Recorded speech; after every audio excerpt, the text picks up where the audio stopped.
Welcome to the Dr. Dare Show. My name is Dr. Frederick Dare. I am a therapist here in Atlanta, Georgia, and welcome to my channel. But before we get started, make sure you subscribe to my YouTube channel. Yes, you. Subscribe, like this video, and share it, and click the little bell at the bottom of the screen so that you will get updates of when I upload new content. We usually cover hot topics or mental health issues. Today is no different. Today is the month of May, which is Mental Health Awareness Month. So I will be bringing you mental health topics throughout the whole month of May on my show. So stay tuned. Make sure you subscribe. Yeah, click that little bell. But anyway, so we are talking about boundaries today. So personal boundaries are the limits and rules we set for ourselves within relationships. A person with healthy boundaries can say no to others when they want to, but they are also comfortable opening themselves up to intimacy and close relationships. So boundaries are our personal rules or guidelines that we abide by, and what happens is when people cross those boundaries, we usually get upset. We don't even realize why we're upset because we have these boundaries, I think, usually subconsciously in our head. We don't actually list them all out, but as soon as someone crosses one, pay attention the next time. When someone crosses a boundary or you get upset, stop yourself and ask yourself, why am I upset? Most likely it's because they either crossed a boundary that you had established within your brain or your mind or whatever that looks like. So the best way, I'll give a few examples of what boundaries look like. Examples are you fail to speak up when treated badly. A lot of us, if you're in a relationship, whether it be your family or your friends, and they're treating you badly and you're just going along with it, but then you go home and cry. That is an example of when a boundary has been crossed. And I always tell my clients, make sure you know what your boundaries are so when people cross them, you can comfortably say, you know what, I have personal boundaries, and for one, you crossed one by doing A, B, C, or D, or whatever. The second one is give away too much of your time. Yes, you're not giving yourself enough time to re-energize, to practice self-care, taking care of yourself, to, isolate yourself and sit with your emotions. I think that's very important. I'm always preaching self-care, which I will do another topic on that, so I won't go too in depth with that. But you say yes when you should say no. That's a big one. How many times have you said yes, even at work, in a relationship, emotional relationship, a romantic relationship, a family relationship, any relationship, and you're constantly saying no, but you don't have the time to really do whatever that is they're asking you to do, and that's crossing your boundary. But we sometimes allow people to cross our boundaries. I always tell clients a relationship is going to have problems if boundaries are crossed, right? Because one person is giving more than themselves than the other probably is.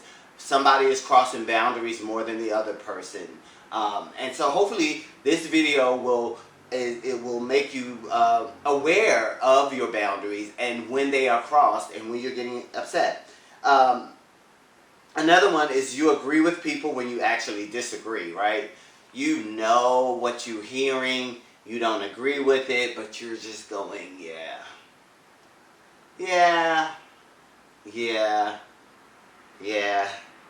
And it's almost like the first example where you fail to speak up when treated badly. You fail to speak up when you know that you don't fully agree with what is happening or what is being said by another person. This happens so much in all relationships, whether it's a family relationship, a romantic relationship, all relationships. If boundaries should be established, first of all. You have to establish boundaries in every relationship. If you do not, they are going to become problematic. I see it all the time in couples relationships. I see it all the time when I have individual clients coming in and, they're talking about their problems, and then I'm like, well, what are your boundaries for this? And they'll say, oh, this, and this. And I was like, well, this person is crossing all of those boundaries. So it's very important that you do become aware of what your boundaries are. Another one is feeling guilty of dedicating time to self.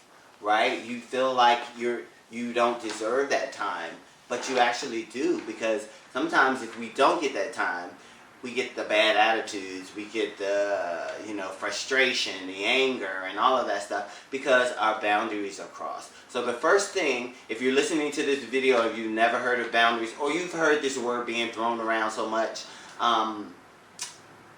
in your world that you don't really understand what it is, but it is your personal limits on what you will accept and what you won't, and you have to know those, and you have to let anybody that you are in a relationship with know what the relationship is. So let me give you an example of one in my life where I was, you have friends, and some of them don't know when the boundaries are. So I was working on my dissertation, and every Friday I would get this call. You want to go out? You want to go out? And the phone would just ring, because I already established my boundaries that if I do not answer my phone on Friday night, I have taken my phone and placed it in my room, and I am in my office, and I will not be answering. If I pick up, that means that I'm free, and we can communicate. But if I've already established that boundary and you keep crossing it, that is irritating, and I am going to ignore you because I have already established the boundaries and you're not listening. So that's my example of a boundary that I set in my own life when I was working on my dissertation, is that, when I'm working on that dissertation, I put my phone away. I would momentarily check it just to make sure there's no emergencies or anything like that, but not to just sit and talk, because I knew if I got on the phone that I would get off, lose time talking, and have to go back and kind of refocus on my dissertation. But that was just one example of my boundaries. So let's wrap up everything. So the first thing is, if you are not clear of your boundaries, I suggest you sit down and write your boundaries out. And then have your partner do the same thing, and then discuss those boundaries, and then come to an agreement that we will not cross each other's boundaries, from here on out. If you have social relationships, just casual friends or co-workers, and you have boundaries, write those boundaries down, and then let everybody know these are my boundaries, especially if it's something that is going to keep you productive at work. You want your coworkers to know what your boundaries are. Same with your romantic relationships. If you want a good relationship, you want a loving relationship, throw all of those boundaries out at the table so you can discuss them with each other. And I guarantee you, because one of the things that I see when couples come in the most is three major things. Issues are boundaries, trust issues, and communication. So those three. So I'm going to do probably some mental health coverage on those topics on shows later on. But this is the month of May, again, Mental Health Awareness Month. We have been participating with that in the United States since 1949. Just a little fact. Yeah.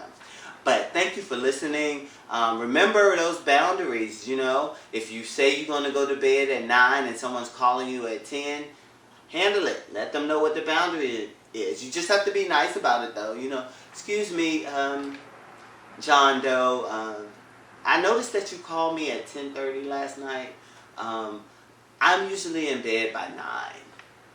And so just so you know, so any calls you need to make, please make them before 9, or if you have something that you need me to talk about, we can talk about the next morning. If it's an emergency, you can leave a text or something, but please do not just call me after 9, because that is my boundary, that's my cutoff. And that person should respect that. And so that's what we want this video to get that message to you. Once you know your boundaries, then you can share those boundaries with the people that are in your life. But anyway, thank you for watching the show. Come back, because we will do a different mental health topic throughout the month of May. And check out some of my other videos that I've done in the past years. I have anxiety, depression, and so many others out there. But thank you for watching, and have a great Sunday.